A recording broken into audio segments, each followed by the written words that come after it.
Welcome to the Fire and Earth podcast with your hosts, Jason Mefford and Kathy Gruver. Fire and Earth, giving you the keys to unlock your limitless potential. Welcome to another episode of the Fire and Earth podcast. I'm your co-host, Jason Mefford. And I'm Kathy Gruver, and we are so excited to have another amazing guest on, Terrie Huberman, who I have known for quite a long time now. She is an amazing intuitive, and she's going to talk today about intuitive coaching, which we thought, given that we're probably just about coming out of this whole COVID shelter in place, your business is not businessing right now, we thought it would be great to have her on. So welcome, Terrie. Thank you so much for joining us. Thank you for having me, guys. It's a pleasure to be here. Good. So, hey, why don't you tell us a little bit about how you got into what you do, and then we'll start peppering you with questions, because I know Jason is looking forward to being. I've got lots of questions, I'm sure. It's always a strange way to answer the question, how did I get into what I do? Because being intuitive was just something that just happened. I was born into the whole intuition thing.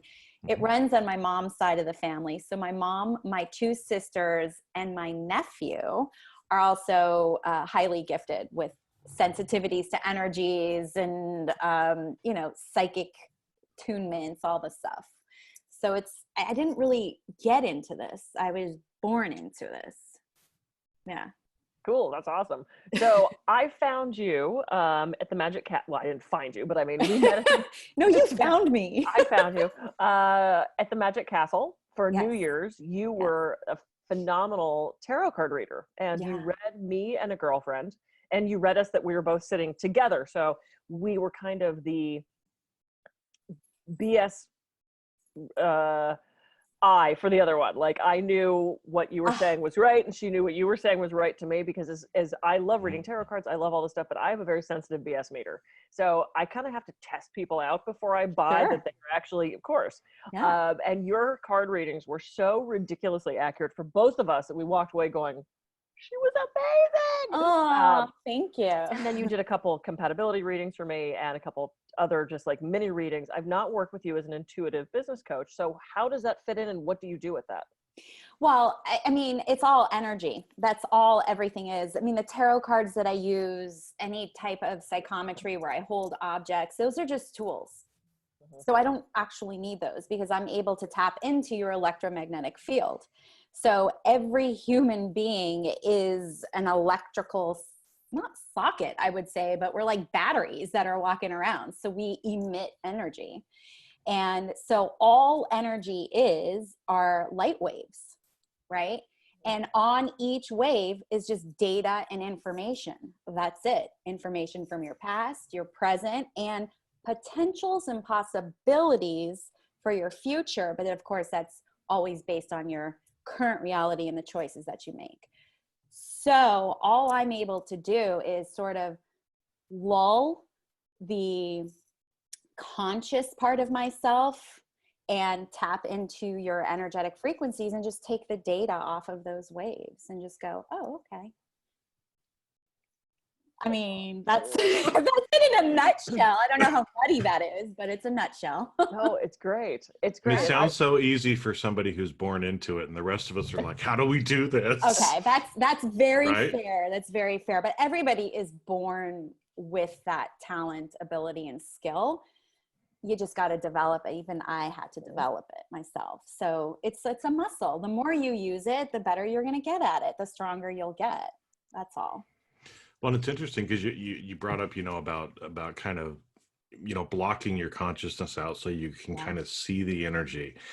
And I was actually listening to somebody this last week or whatever, and he mentioned even about like visual, about when he goes into more of a soft gaze, he's able to see the energy more. And I kind of sat there and thought about that, and I'm like, oh, okay, this makes a lot of sense too. Yeah. But, I guess how does that kind of come through, or maybe help us learn? Because I know that's one of the things in my belief statements that I'm actually writing down each day relates to intuition, and the fact that I want to be more open to actually feeling and receiving, that information so that I know what to do. I receive daily inspiration, I act on it, and I get clarity from doing that. So, how do we do that more, and how does that kind of come into the intuitive coaching that you do, Yeah, as well?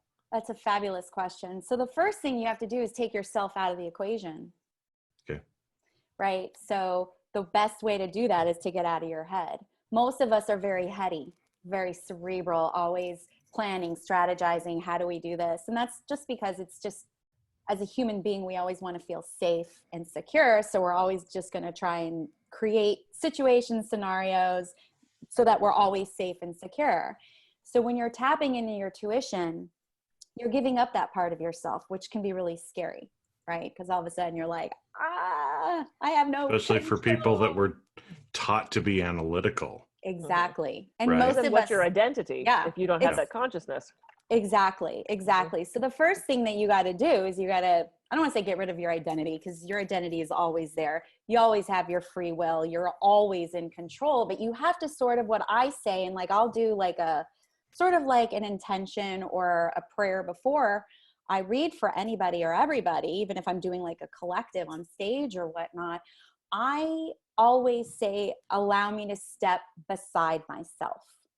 So that means I'm taking myself out of the picture, because the reality is that when I do my work, it's for your highest intention. What can we do to get you to reach your potentials and possibilities? And that has nothing to do with me. Nothing to do with me. So my angle is like, this is about you. So I have to get myself out of this, my judgments, my everything. So that's the first step, is to get aside from yourself. Now, it's a practice thing. So that's not something you can just boom. Yeah, because that's why I was going to ask, because when you said that, I remember, from meditations and from other stuff, a lot of times people talk about be the observer, Yes. observe what's going Yes, on, right? exactly. And there's been, again, I'm still working on this, but there's been times when I've been going through that, and it feels as if I'm out of my body and I'm looking at my body, or I'm looking at, that's what you're talking about, right? That's Is trying exactly. to, okay. Yeah. And you sometimes people will have a physical sensation of just being a consciousness and awareness and not even having a physical body. I mean, I've been able to do that when I go into deep meditation and I go into the quantum field. But when I'm giving a reading, all I'm doing is I'm getting myself out of my way so that I can connect to your light waves, to your energetic frequency. Yeah. And then I'm grabbing information or extracting information from there. But the key is to get that part of our mind lulled. And that is a practice. And the best way to practice that is through meditation. So that would pretty much be the first step in doing that. Would I be correct in assuming you meditate every day? I do. Yeah. Yes, I do. And what's that look like for you? Is that very formal on the pillow? Is that a walking meditation? Is it do you have a structure to that? So my structure, I actually had a structure until recently. My structure did look like 4 a.m. starting a meditation, and then halfway through the day doing another hour meditation, and then the evening doing another hour meditation. So I was averaging about 3 hours a day of meditation, which is like a shit ton, right? Yeah, I was just gonna say, wow. Right. It got to the point where it was actually too much for me, because I was opening up way too much spiritually, where my body couldn't match up. And I was kind of what some people might experience as going insane. I was like, well, I got to slow this down. I have to be more grounded, be more part of this world. Right. So now I'm only meditating 1 hour a day. And it's typically an open focus meditation for me, because I need to get into the sensing of the space around me, which allows me to open up to the frequencies of what's happening around me. So like now I could just sit here and I could just, even with my eyes open in conversation, go, oh, okay, I'm sensing this, which is outside of me. So, and that's just me. I didn't start out that way. I started out with guided meditations, your regular traditional meditations, but I have a tendency to work with a lot of clients who experience anxiety. And if you have anxiety, meditation is super, super hard to do. Super hard to do. So I always start them off with like a candle meditation, I have them start at 3 minutes, literally 3 minutes. And all they do is they watch a candle flame dance. And that's what their focus is on to get out of their head. Because if I start telling them about feel the ocean waves against your skin, like they're like, I'm already 20 steps ahead of you going, what am I supposed to make for dinner for the kids tonight? Right. So I've never done that. never No, so never. Jason is My mind never races when I'm trying to meditate. No. master meditator. Yeah. Right. It's a practice. It's a practice. And that was one thing that, really hit me, because the first, it was a conference that I went to several years ago, and it was about mindful workplace. And everybody kept, it was my first real introduction to something like that. And everybody would come up to me and say, so do you have a practice?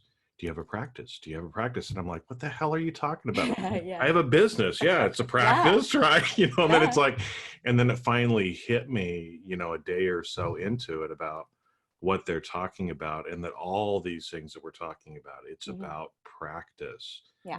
Just like anything else. I mean, like you said, you started out with guided meditation. That's what, we all kind of start off with. And, at some point we can all get up to an hour or 3 hours, I mean, that's amazing, to be able to do that. But it takes a while to get there. So everybody who's listening, don't be like, oh, geez, I've got to do 3 hours right away. No, we all start, and it's a practice that we develop, right? Like I said, I start off with my anxious clients at 3 minutes. 3 minutes, not 3 hours, 3 minutes. Well, and the other thing though, in defense of a 3-hour meditation, and now the hour that you do, Terrie, that is you honing your skills. That's you true. Exercising that. I mean, just like if you're a gymnast, you need to stretch. If you're a weight, you need to exercise that part of your body, mind, spirit that is doing the work for you. So for you to do what you do, you need to be doing that type of meditation. Yeah. Technically, when I meditate, I'm working. Right. Yeah, exactly. So yeah, you're absolutely right. Yeah.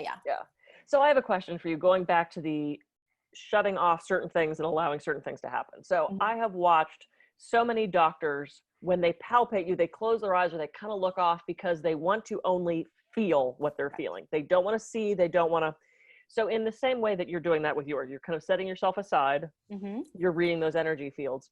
For people who are too sensitive, because I'm very empathic, I tend to take on the emotions of my clients. I used to take on the physical pain of my clients.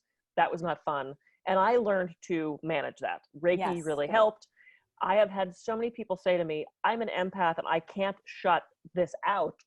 What kind of advice would you give for people that need to sort of trim the edges on that a little bit? Well, the first thing I would suggest is, and it's kind of two-part, I would suggest that you can trust that you're safe in this world no matter what energy or experience you're feeling, emotion that you're feeling. So there has to be a sense of, I'm okay. I may not know what's happening, and that's what's scaring me, but I'm okay. So a little bit of self-agency is probably, very helpful with that. Also, it's the discernment of, is this mine or is it not? And the weird thing happens is that when you make that consciousness, you become mindful of, oh my gosh, I'm experiencing an emotion. You are able to make a separation. And it's the same thing with telepathy, by the way, is a lot of times you might be having all these thoughts and you're thinking, and you're not with your client, right, Kathy? So you might be having, I don't know, maybe with your boyfriend or something, you might be experiencing some depression or something. And then to come online, to be mindful and going, okay, I'm experiencing this emotion, and then asking yourself, is this mine or is it not? Immediately that energetic cord is disconnected if it's not yours, because you're having a conscious awareness. So if it's yours, then, you got to take care of it. But if it's not yours, then you can dismiss it and you can observe it, right?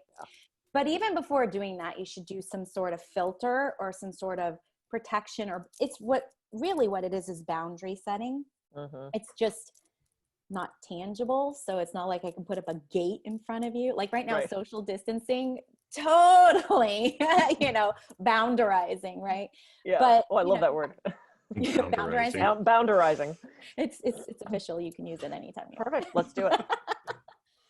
but you know, it's this non-tangible boundary that you need to set with yourself. And then if you are, you know, spiritually minded, you know, with source, creator, God, goddess, whoever you believe in or trust in your higher power. So it's boundaries. It is boundaries. That's great. Yeah, it was tough when I first started my practice because I would feel everything. Yeah. And I remember actually heading to go have knee surgery.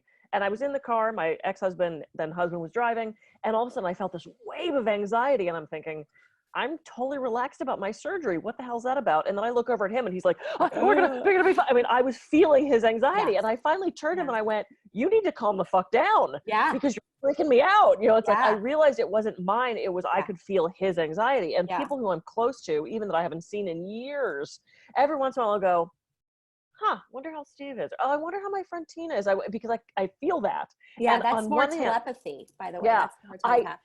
I appreciate it because it helps me tap into, and helps me help people heal. But there are times where I'm like, oh my God, everybody be quiet, which I'm sure maybe you have that experience too.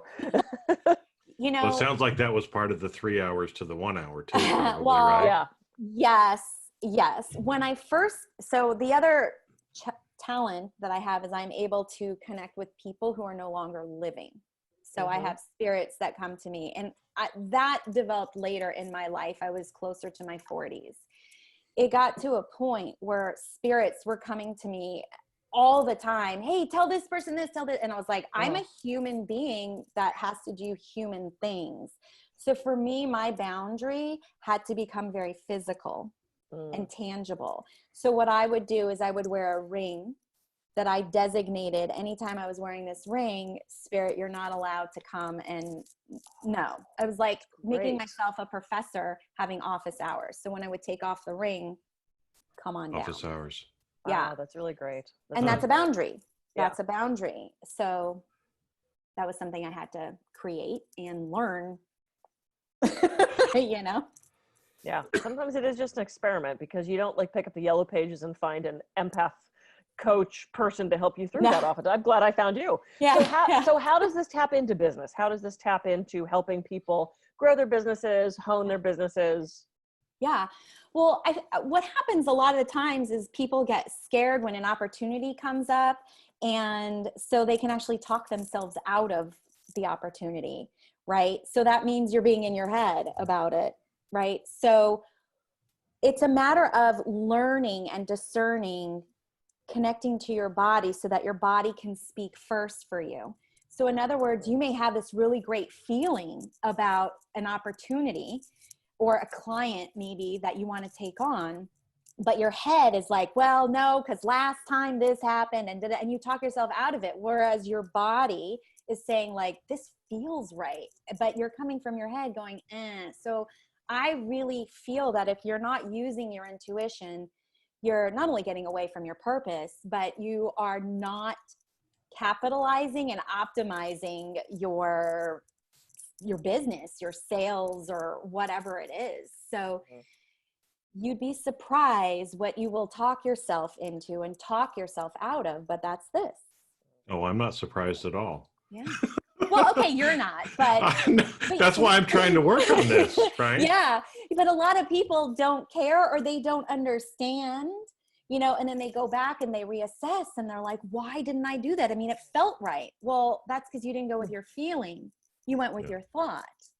So had you gone with your feeling, and your feelings will never betray you or lead you off on the wrong path. Never. Well, so let me ask. I'm trying to take notes here at the same time too, because it's like I don't want to forget any of this stuff. But so I guess let me kind of just explain kind of the way that I was thinking about or how I've been going about it, right? To see, is this the right way, or what do I need to do? Because again, I mean, I know I get in my head a lot. I overthink. I'm analytical, you know, by nature. I was taught that in my profession. And so now, you know, again, it's more like you said, you know, go with your feelings, not with your thoughts, because we can talk ourselves out of anything.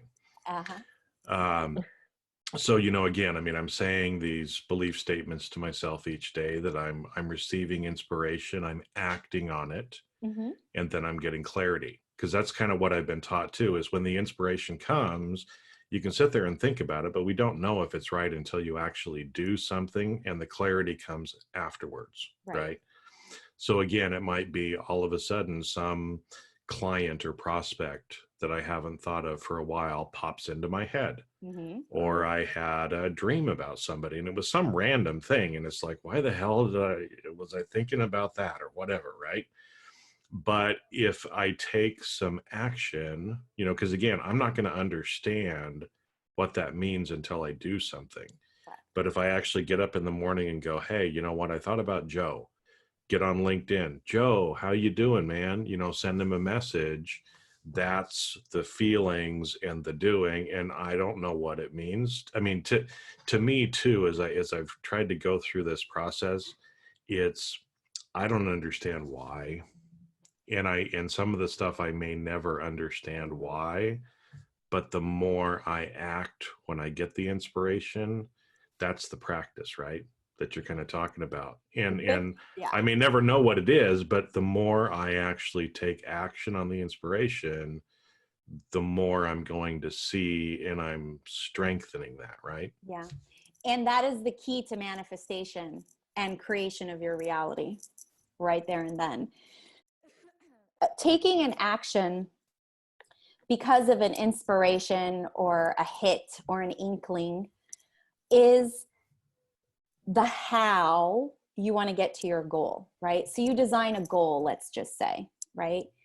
Your job is not to figure out how. Your job is to be led to, right? So by you following those inspirations, those inklings, those, well, I call them gifts, is leading you to the next step. So those are what I would call breadcrumbs of your soul, right? So you are just kind of taking the next step, the next step, the next step. So yeah, it's super important to follow that. And you don't know how it's all going to pan out. But there is a sense of trust somehow within you, or having faith. And that's usually because you have a goal in mind, whatever your goal is, and you're like, I'm going to get there because you're committed to it, right?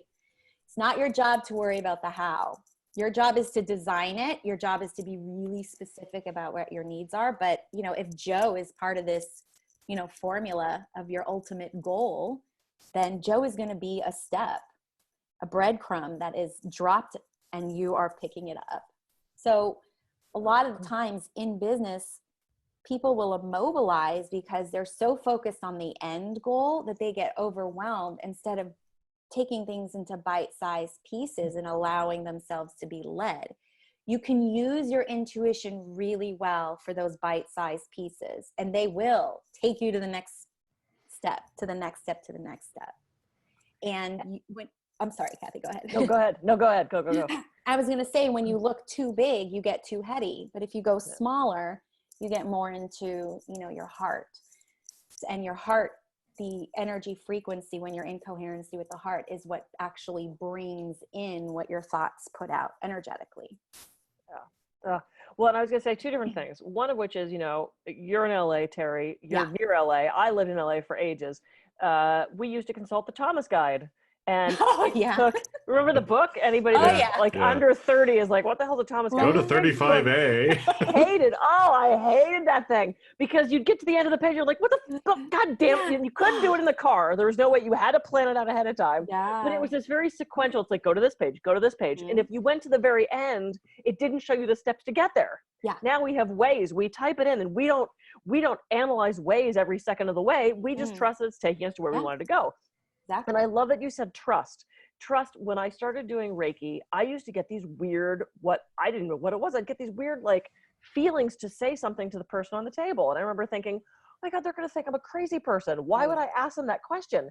So then I would kind of go, hey, so do you believe in, because I'm getting, I used to almost sort of apologize for it in advance. Yeah. And there was one day we're doing Reiki on this woman, and I got this clear message to ask her about fairies. And I'm thinking, oh my God, I'm gonna be burned at the stake again. She's gonna think I'm a crazy person. Yeah. Why would I ask her about fairies? And it just kept like nagging me, tapping me on the shoulder. And I finally went, okay, shut up. And I said, look, I said, this is gonna sound really weird. I said, sometimes I get messages that aren't for me, they're for you.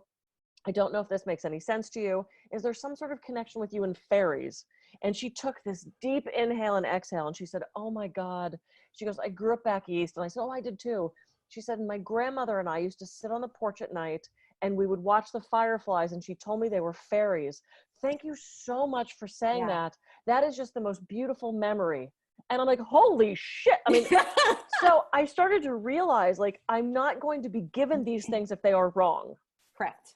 So I had to just trust that what seemed completely weird to me made total sense and was a gift to that person who I was working with. And so I'm just, as you're talking, I'm realizing it's like, okay, so I'm doing that for everybody else, but I'm not doing it for me. We're very good for others, but when it comes to ourselves, it's like, what? How come I didn't see that red flag there? Well, because it's our experience. We had to, evolve our soul with that. Well, but see, and this is why we have a Terrie, so we can call you and you can help guide us. Namaste. But Kathy, the thing is that, you'll get these hits, and each time you follow them, you will build your confidence. Again, it's like exercising a muscle. So trust comes with the frequency of taking an action, and you'll get validation pretty much every single time. And then you really start to trust. So again, it's just a practice. It's just a practice over and over again. Yeah. Well, that's why, because cause and effect have been in like the last 3 or 4 books that I've read over this last month. Cause and effect. Oh yeah, this keeps coming up in everything that I'm reading, and so that's where, again, this all ties into this as well, right? To where, again, well, we only get so like what I'm meaning is, like, with the goal, right? Is you set the big goal, like you said, but we don't understand the how. Right. We don't know necessarily how we're going to get there, but it requires some action on our part. Yeah. And so the more we take the action, even if it sounds crazy, like, how about fairies, right? Or whatever it happens to be, even if it's not necessarily related to our particular goal, the more the inspiration that we get, that intuition that comes to us and we act on it, it's a cause and effect thing, right? So again, maybe it's getting us closer to that goal. It's at least exercising our intuition, like you talked about, right? And the more that we do it, the more the universe is going to give to us too. Because if we're not listening, then people quit talking after a while. It's like, if you're talking to somebody and they ain't listening, after a while, you just kind of stop, right? And so it's that same kind of thing, right? Yeah. If you're not following the guidance being given to you, you will be given a very big message that it is time for you to listen. So one of those slaps in the face. On many levels, it's just a choice, and again, that's where actually causing an effect versus cause then effect is more in play. Causing an effect is, and it's also the more new spiritual paradigm. That's more of the quantum, and that's more of like using your energy to your benefit to actually have some sense of control over things, and then being led to, which is causing an effect, not cause and effect. But in the example that you're giving, yes, it would be like cause and effect. I followed my intuition, and this is what happened. Yeah. So great. Well, we've once again blown through our half hour. I know. We want to keep going. Well, we can have Terrie back, Jason. It's okay. I hope we have Terrie back. No, this is actually, it's like I said, this is one of those things that I'm really trying to work on myself, because again, the whole idea of, working hard is not necessarily how you manifest. It's more, again, coming up with the goal, trusting in the universe, getting that inspiration, flexing those muscles. I wish I understood the how, but we'll never. I overthink we're human. it. It's we're not human. possible. We can't, right? And when you think about the huge collective energy in the universe, we cannot comprehend it with our mind the way that it is.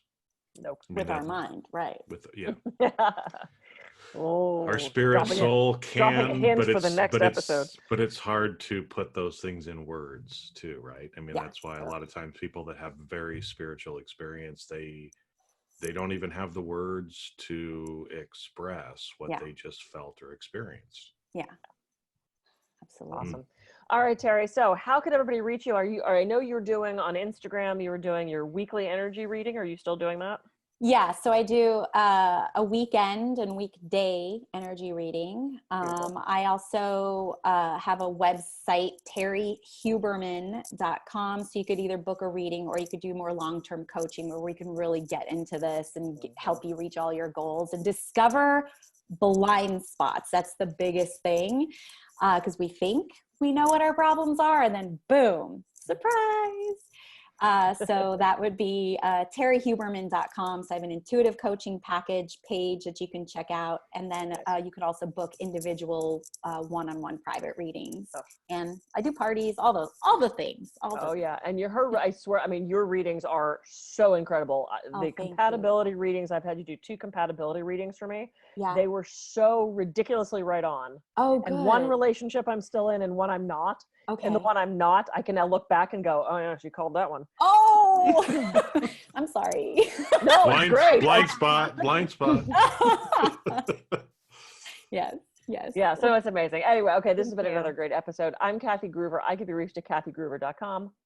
And I'm Jason Mefford. I can be reached at jasonmefford.com. So go out, tap into your intuition, start practicing, exercising it,